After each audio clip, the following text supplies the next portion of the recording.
气象署已经解除了丹纳斯台风的陆上台风警报了。未来路径呢，预估将会逐渐的往向西来往中国移动。不过气象署还是持续对台湾多处来发布强风以及豪雨特报。详细的情况，我们来听气象署稍早的说明。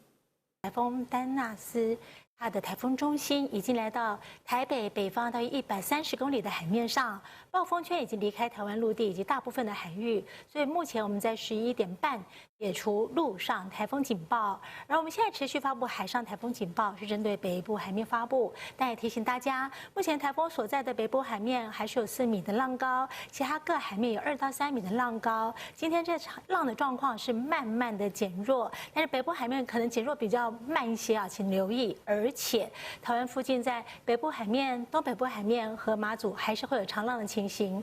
另外，陆上的强风其实渐渐的减弱了。我们所发布的黄色的陆上的灯号，也就是平均风6级、阵风8级的灯号，目前提醒大家是台中以北的滨海地区，然后南投山区、屏东、台东以及在澎湖和马祖。随着台风逐渐在向北移动，我们发布黄色灯号区域也会越来越少。注意，在整个台风状况，就台风的环境来看，台湾在这边，它在东北边是太平洋高压势力范围，然后在西南边，包括台风环境是个低压带。未来太平洋高压逐渐向西伸展，而低压带在台风北上以后开始影响我们的天气，所以就以天气来看。我们来看一下现在的雷达回波，目前的降雨已经和昨天形态完全不一样了哈。整个东半部地区、澎湖甚至南端的汶川半岛的雨渐渐缓和下来，但是台风离开它的外围环流还是带来一波一波对流云系。早上在台南、高雄还是有明显的降雨，而目前也看到还是有些云系移进。至于现在在西北部陆地也有明显的降雨，当有红色回波移到我们上空的时候，就可能带来瞬间的强降雨、闪电、雷击、强阵风的状况，这是目前的现况。那随着台风移动，未来它的移动的路径，我们来看一下动态的显示。像它未来还是会渐渐的往偏北的方向，强度还会再减弱。但是在刚刚我们说太平洋高压会向西伸的过程中，到明天还逐渐向西的方向移动。那当然，全世界目前对于它向西偏转的角度还是有些不太一致，这部分我们持续观察。受到丹纳斯台风的侵袭，中南部的果园、菜园很多淹水。那台南麻豆文旦果园被强风吹落，满地都是落果，农民的损失惨重。今年的文旦产量初估只剩5%。果园里一颗颗文旦散落在地上，有的还泡水，这些全是被强风吹落的。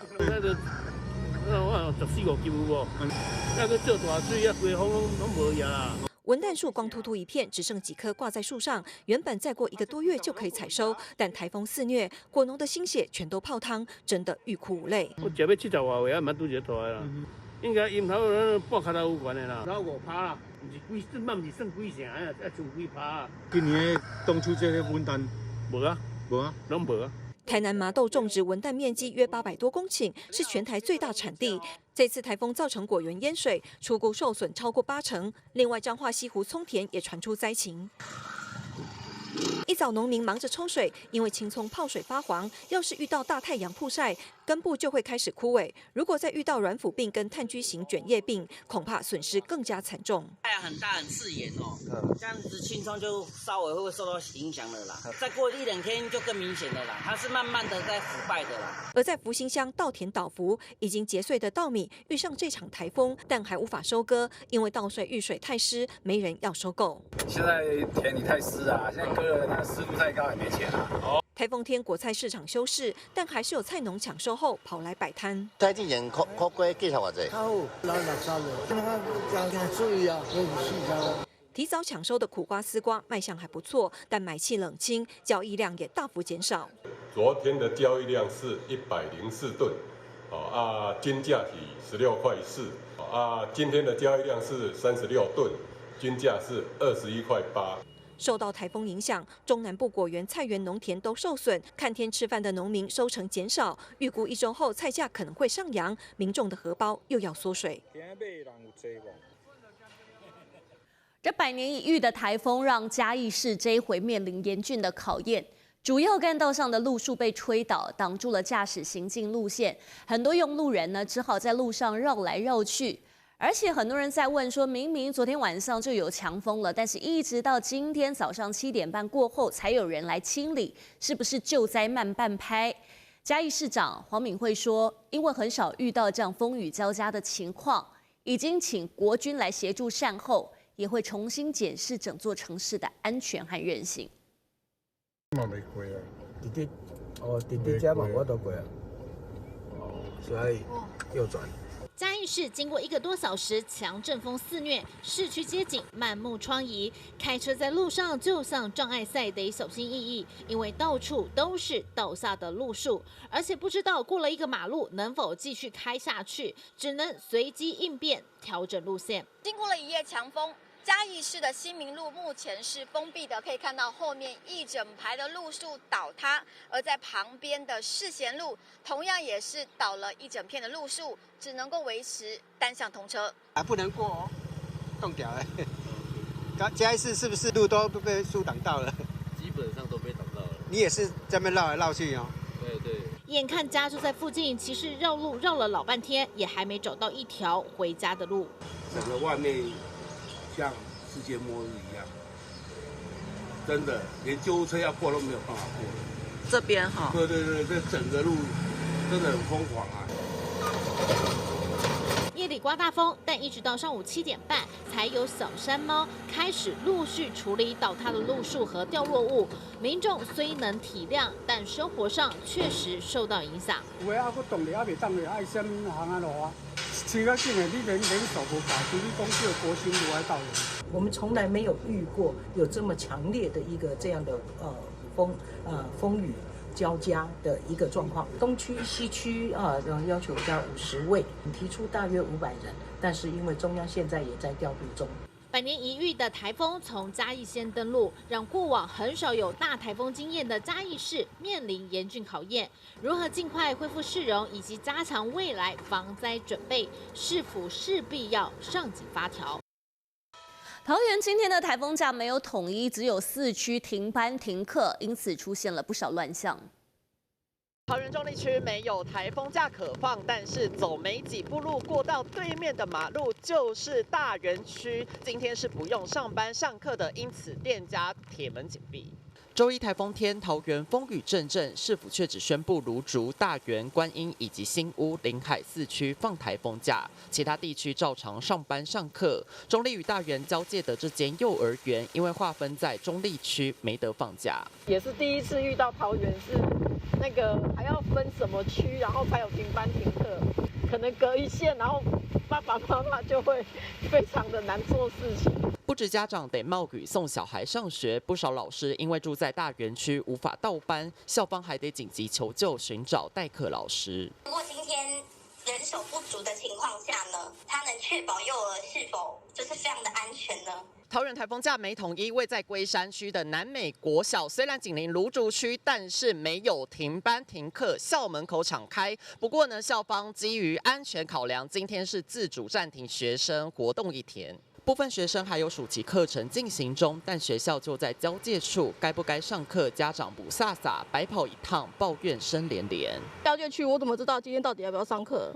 然后学校也没有通知啊，我还是带小孩来了啊。我们讯息也都接不完，问说，安亲班到底有没有营业啊？摊开地图一看，芦竹有放假，隔壁的龟山却没假可放。中坜照常上班上课，结果1线之隔的大园和观音都放假。奇妙的台风假政策引发民怨，市府这样回应：行政院这个放假的规定本来就有，在县市里面分区停班停课的规定。市府强调，依照中央标准决定放假区域，没有要跟动。看来这些不同步的困扰，官员是不会懂，终究还是要由市民独自承受。